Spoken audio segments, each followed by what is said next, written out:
Hello students, please subscribe the channel, drop a like, share and comment. This is exercise number 27 of the Progressive Monthly Magazine, August 2022 on the speed of 100 words per minute. Start. In recent years, digital banking, digital payments and fintech innovations have grown at a rapid pace in the country.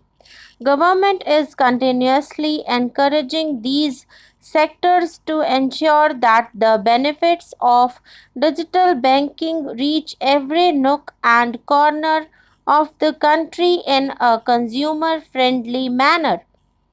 Taking forward this agenda and to mark 75 years of our independence, it is proposed to set up 75 digital banking units in 75 districts of the country by scheduled commercial banks. The financial support for digital payment ecosystem announced in the previous budget will continue in 2022-23. This will encourage further adoption of digital payments. There will also be a focus to promote use of payments platforms that are economical and user friendly. In recent years, over 25,000 compliances were reduced and 1,500 union laws were repealed. This is the result of our government's strong commitment for minimum government and maximum governance, our trust in the public, and ease of doing business. For the Amrit Kal, the next phase of ease of doing business and ease of living will be launched. In our endeavor to improve productive efficiency of the capital and human resources, we will follow the idea of trust-based governance. This new phase will be guided by an active involvement of the states, digitization of manual processes and interventions, integration of the central and state level systems through IT bridges, a single point access for all citizen centric services, and a standardization and removal of overlapping compliances. Crowdsourcing of suggestions and ground level assessment of the impact with active involvement of citizens and businesses will be encouraged. A single window portal, Parivesh, for all green clearances was launched in 2018. It has been instrumental in reducing the time required for approvals significantly. The scope of this portal will now be expanded to provide information to the applicants. Based on location of units, information about specific approvals will be provided. It will enable application for all four approvals through a single form and tracking of the process through centralized processing center green.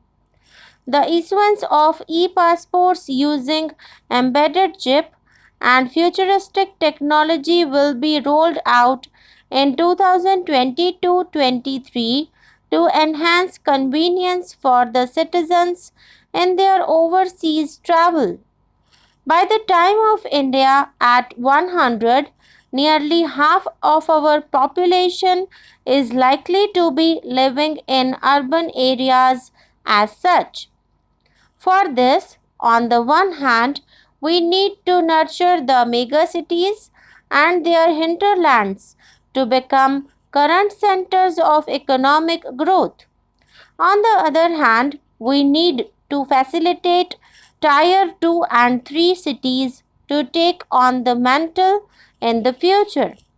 This would require us to reimagine our cities into centers of sustainable living with opportunities for all, including women and youth. For this to happen, urban planning cannot continue with a business as usual approach.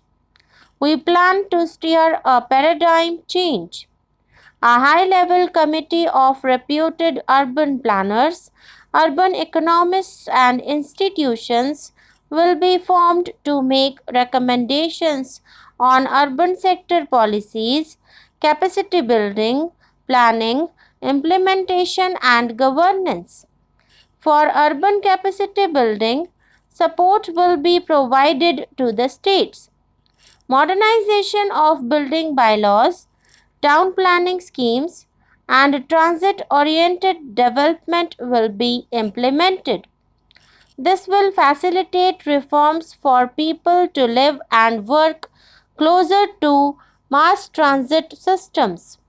The central government's financial support for mass transit projects and Amrit schemes will be leveraged for formulation of action plans and their implementation for facilitating TOD and TPS by the states.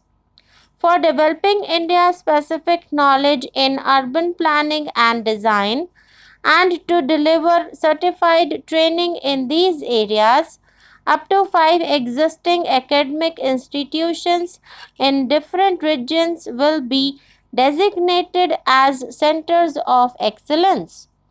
These centers will be provided endowment funds of rupees 250 crore each. In addition, AICTE will take the lead to improve syllabi quality and access of urban planning courses in other institutions. We will promote a shift to use of public transport in urban areas.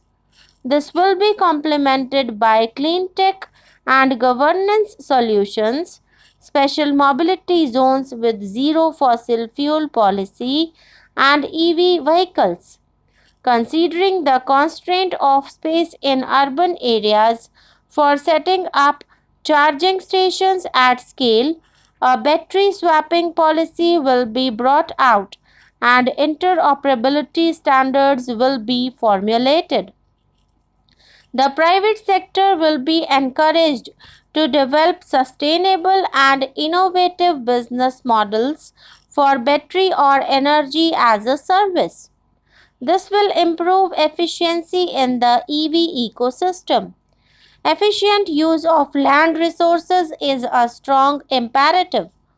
States will be encouraged to adopt unique land parcel identification number to facilitate IT based management of records. The facility for transliteration of land records across any of the Schedule 8 languages will also be rolled out.